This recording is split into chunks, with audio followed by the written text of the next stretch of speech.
नमस्कार दोस्तों, हमारे YouTube चैनल में आप लोग का फिर से बहुत बहुत स्वागत है। दोस्तों, आज की वीडियो में बहुत ही बेहतरीन, बहुत ही महत्वपूर्ण जानकारी आपको देने वाले हैं। तो दोस्तों, इस वीडियो को पूरा ज़रूर देखें और एंड तक देखें, लास्ट तक देखें। चलिए दोस्तों, इसी संदर्भ में आगे बढ़ते हैं, इसके बारे में जानते हैं। तो यह पौधा जो आप देख रहे हैं ना, यह पूरे भारतवर्ष में पाया जाता है। वैसे तो ये पौधा खरपतवार के रूप में पैदा होता है और मानते भी लोग हैं। दोस्तों, यह खरपतवार तरह दिखता है लेकिन औषधि गुणों का भंडार है। इस पौधे में ढेर सारे औषधि गुण पाए जाते हैं, जिसका प्रयोग करके आप भयंकर से भयंकर रोगों से बच सकते हैं और भयंकर से भयंकर रोगों को मिटा सकते हैं। असाध्य से असाध्य रोग में भी इसका प्रयोग किया जाता है। बहुत सारे लोग इसका प्रयोग करके सही भी हुए हैं और करते भी हैं। दोस्तों, इसी संदर्भ में आज हम इस पौधे के बारे में बात करेंगे आपसे।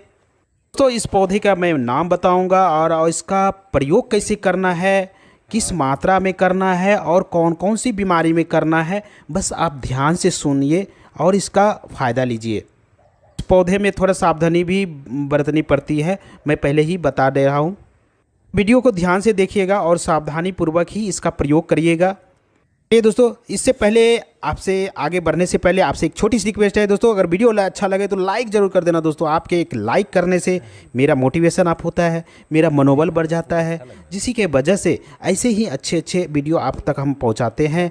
और दोस्तों, अगर आप पहली बार मेरे इस चैनल पे देख रहे हैं तो दोस्तों सब्सक्राइब जरूर कर लीजिएगा और बेल आइकन को ज़रूर क्लिक कर लीजिएगा, ताकि मेरे द्वारा दिए गए जानकारी आप तक पहुँचे और आप उसका फ़ायदा ले सकें। और दोस्तों, आप एक लाइक करते हैं ना, मुझे कोई पैसे उसे नहीं मिलते हैं, बस मेरा मोटिवेशन अप होता है। चलिए दोस्तों, मैं इसका नाम बताता हूँ। इस पौधे का नाम है कंटकारी का पौधा, और इसे भटकटैया के नाम से भी जाने जाते हैं, या फिर कंटेरी का पौधा। एक बात और बताना चाहूँगा दोस्तों कि एक कंटेरी दो तरह के होते हैं, एक बड़ी कंटेरी, एक छोटी कंटेरी। जो आप वीडियो में देख रहे हैं ना, ये छोटी कंटेरी है। दोस्तों, आपके क्षेत्र में किसी और नाम से जाना जाता होगा।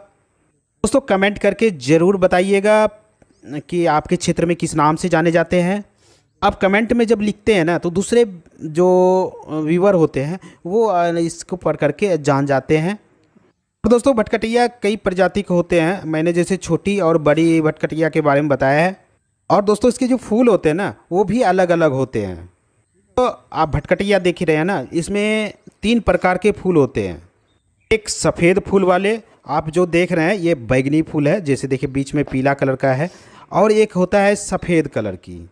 और दोस्तों, पीला फूल वाले आप बहुत कम देखने को मिलता है, और सफ़ेद फूल वाले भी बहुत कम देखने को मिलता है। ये बैगनी कलर का आपको बहुत ज़्यादा दिखने को मिल जाएगा। ऐसे तो दोस्तों, तीनों का गुण धर्म करीब करीब समान ही होते हैं, थोड़ा सा डिफरेंट होता है, लेकिन दोस्तों कभी लगभग करीब करीब समान ही होते हैं। कंटेरी देख रहे हैं ना, इसका उपयोग अस्थमा, पाचन विकार, बवासीर, चाहे खूनी हो या बादी, या मूत्र विकार, या कान में सूजन हो जाना, या फिर कान में हो रहा जलन, या फिर मूत्र विकार में जैसे कि रुक रुक के आना, जलन होना, इन्फेक्शन होना, तो जो जैसे गुर्दे में किसी प्रकार की इन्फेक्शन हो जाना, दर्द होना, सूजन होना, दोस्तों ब्लड में संक्रमण हो जाना या ब्लड में खराबी आना, या फिर दोस्तों यौन इन्फेक्शन या यौन संक्रमण, इन सब बीमारी के लिए इसका प्रयोग किया जाता है। वीडियो में मैं पहले ही बता दूँ, इसका सावधानी से प्रयोग किया जाता है, इसका नुकसान भी होता है। वीडियो में बने रहें, मैं इसके फ़ायदे भी बताऊंगा और नुकसान भी बताऊंगा। यह जो कंटेरी आप देख रहे हैं ना, इसके पूरे भाग का प्रयोग किया जाता है, पूरे पंचांग का प्रयोग किया जाता है, जैसे कि जड़, तना, पत्ती, फूल, फल। ऐसे तो सभी भाग का प्रयोग किया जाता है, कांटे का भी प्रयोग किया जाता है, यहाँ तक जो फूल के बीच में जो पीले पीले रंग के हैं ना, उसको भी प्रयोग में लाया जाता है। इसके फल का तो प्रयोग होता ही होता है, और इसके पूरे पंचांग का, पूरे भाग का ज़बरदस्त फ़ायदा है, ज़बरदस्त प्रयोग है। सबसे पहले दोस्तों, इसके जड़ के बारे में मैं बात करा, जिसके जो जड़ होते हैं ना, पूरे गुच्छे में होता है, इसीलिए दोस्तों इसको 100 जड़ के नाम से भी जाना जाता है। और दोस्तों, इसका औषधि रूप में बहुत ही अच्छा, बहुत ही बेहतरीन दिव्य औषधि के रूप में प्रयोग होता है। इसके जब जड़ को आप उखाड़ेंगे ना, तो इसके जड़ में छोटे छोटे मटर के दाने ऐसे गोल गोल उसमें जड़ में लगा रहता है। गांठ होते हैं ना, वो दोस्तों कंद की तरह बना रहता है उसके जड़ में, उसे कंद भी कहा जाता है। जब आलू आप निकालते हैं ना, तो उसमें जो आलू की तरह ही जड़ में जो छोटे छोटे होते हैं, ये कंद लगा रहता है, खाने के बराबर होता है, थोड़ा सा बड़ा भी हो सकता है। आठ होते हैं ना उसके जड़ में, बहुत ही पावरफुल औषधि के रूप में इसका प्रयोग भी होता है। दोस्तों इसके जड़ का जो स्वाद होता है ना, बहुत ही कड़वा होता है। तो इसके पत्ते की बात करें तो इसके जो पत्ते हैं ना, रोएदार होते हैं, और इसमें देख ही रहे हैं जिसमें कांटे लगे होते हैं। शुरू में गहरे हरे रंग का होता है और बाद में थोड़ा थोड़ा उसका पीलापन आने लगता है। तो पौधा है उष्णकटिबंध का पौधा है, और इसीलिए दोस्तों आपको देखे होंगे कि गर्मियों के दिन में ये ज़्यादा पौधा आपको देखने को मिलेगा। ये पौधे के में जो मौजूद तत्व होते हैं ना, जैसे पोटेशियम नाइट्रेट, फैटिक एसिड, सैलिक एसिड, एसिड, टैफिक एसिड आदि इसमें मौजूद होते हैं। कंटेरी का पौधा होता है ना, यह गर्म तासीर का होता है। तो इसीलिए दोस्तों आयुर्वेद में जो इसका प्रयोग बताया गया है ना, वो बहुत ही सावधानी पूर्वक इसका प्रयोग बताया गया है। और दोस्तों यह आयुर्वेद में सीधे रूप में भी प्रयोग किया जाता है, में दवा के रूप में भी प्रयोग किया जाता है। कहने का मतलब दवाओं के साथ इसको मिला करके प्रयोग किया जाता है। ये पूरे पंचांग को ले आएँ और उसको पीस करके पेस्ट बना करके तिल के तेल में उसको अच्छी तरह से भून लें।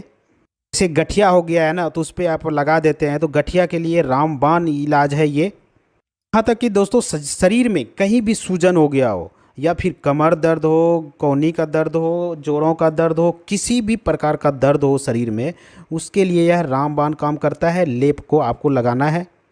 खांसी के लिए यह औषधि बहुत ही ज़बरदस्त माना गया है, और खांसी में दोस्तों इसको कई तरह से इसका प्रयोग किया जाता है। जो दमा होता है ना, जिसमें कि सांस बहुत ज़्यादा फूलता है, ये बहुत ही बेहतरीन और बहुत ही रामबाण औषधि है ये। इसको सही करने के लिए कई तरीके हैं। एक तरीका ये है, तो उसके लिए क्या करें, इसके फूल जो देख रहे हैं ना, उसमें जो मैंने दिखाया था पीले पीले दल जो होता है, उसको निकालना है। पीले पीले है, उसको आपको निकाल करके इकट्ठा थोड़ा सा कर लेना है, ले आना है। ज़्यादा क्वांटिटी में आप उसको ले आएँ और उसको सुखा करके और उसको पीस करके पाउडर बना लें। 10 ग्राम की मात्रा में वो ले लें पाउडर, और उसमें शहद मिला करके उसको चटाएं।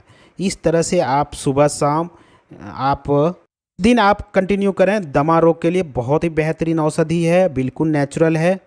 तो दूसरा तरीका क्या है ना, इसके पूरे पंचांग को उखाड़ करके और को पीस करके पाउडर तैयार कर लें। 2-3 चम्मच ले लें और आधे लीटर पानी में अच्छी तरह से उसको उबालें।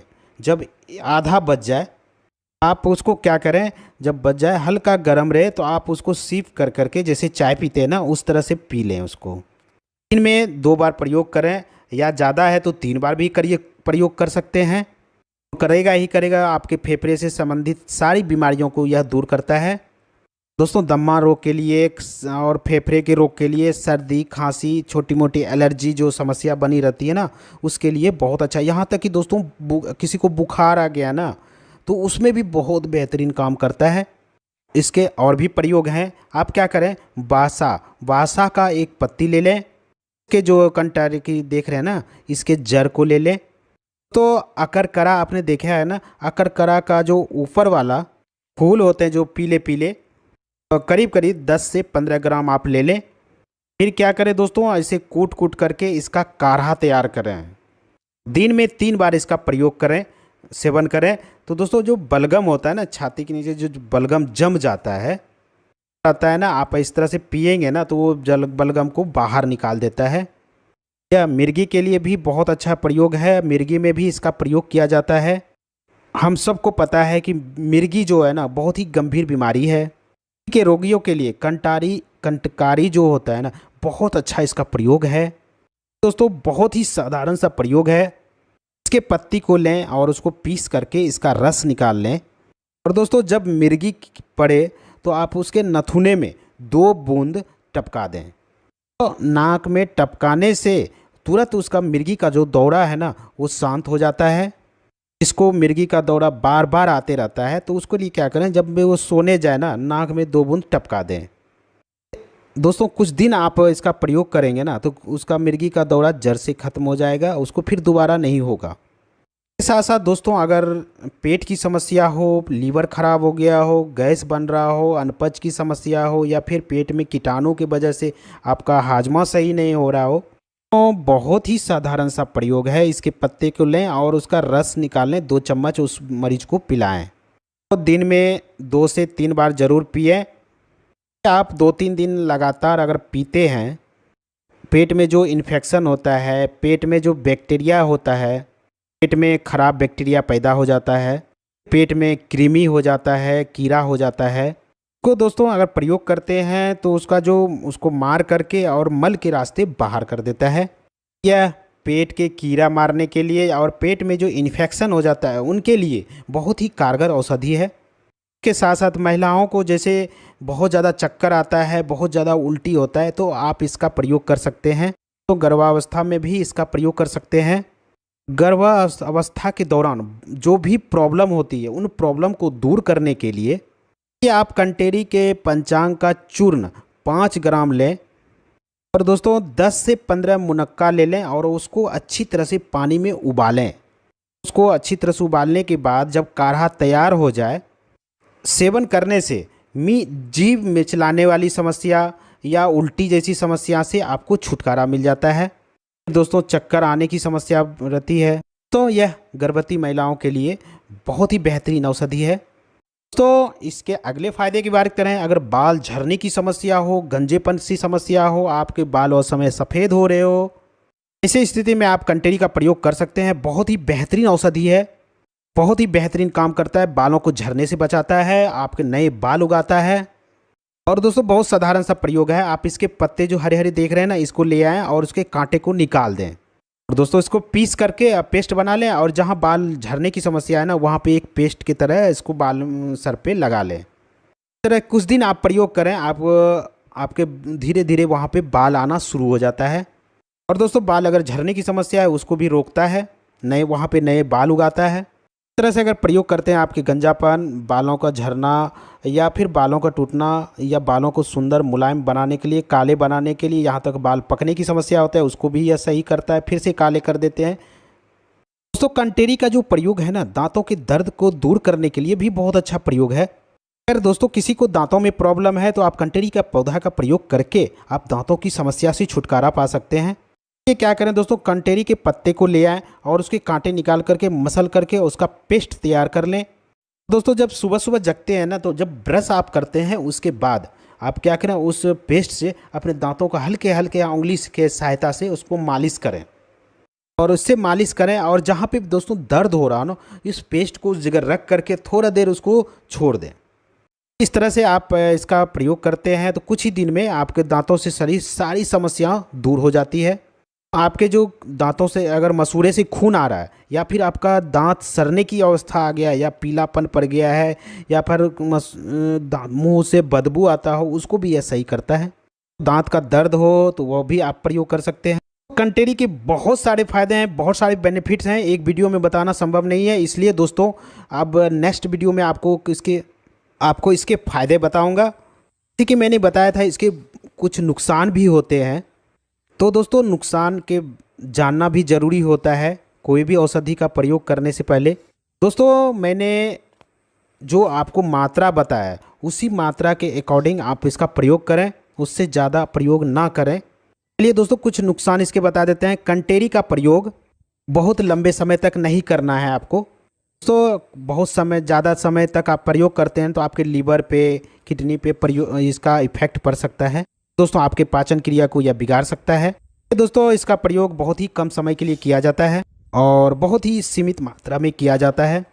अगर दोस्तों किसी को सांस रोग की समस्या है, दमा का समस्या है, के जो फूल के जो बीच में पीले वाले भाग है, जो मैंने प्रयोग बताया था, प्रयोग आप कंटिन्यू लंबे समय तक कर सकते हैं पाउडर बना करके। लेकिन इसका जो पंचांग होता है, इसके जो पत्ते होते हैं, इसके जो जड़ होते हैं, लंबे समय तक इसका प्रयोग नहीं किया जाता है। अगर प्रयोग करते हैं तो दोस्तों कोई आसपास अगर वैद्य जी हो तो उससे सलाह से करके, मशवरा ले करके ही आप इसका प्रयोग करें। इस तरह दोस्तों इसके कुछ सावधानी है, इसका सावधानी पूर्वक इसका प्रयोग करना चाहिए। तो दोस्तों आज हमने बताया आपको कंटेरी के कुछ फ़ायदे। तो उम्मीद करता हूँ दोस्तों आपकी जानकारी अच्छी लगी होगी। अच्छी लगी तो लाइक जरूर कर देना। फिर मिलते हैं एक नई जानकारी के साथ, एक नई औषधि के साथ। तब तक आप लोग स्वस्थ रहें, मस्त रहें। जय हिंद, जय भारत।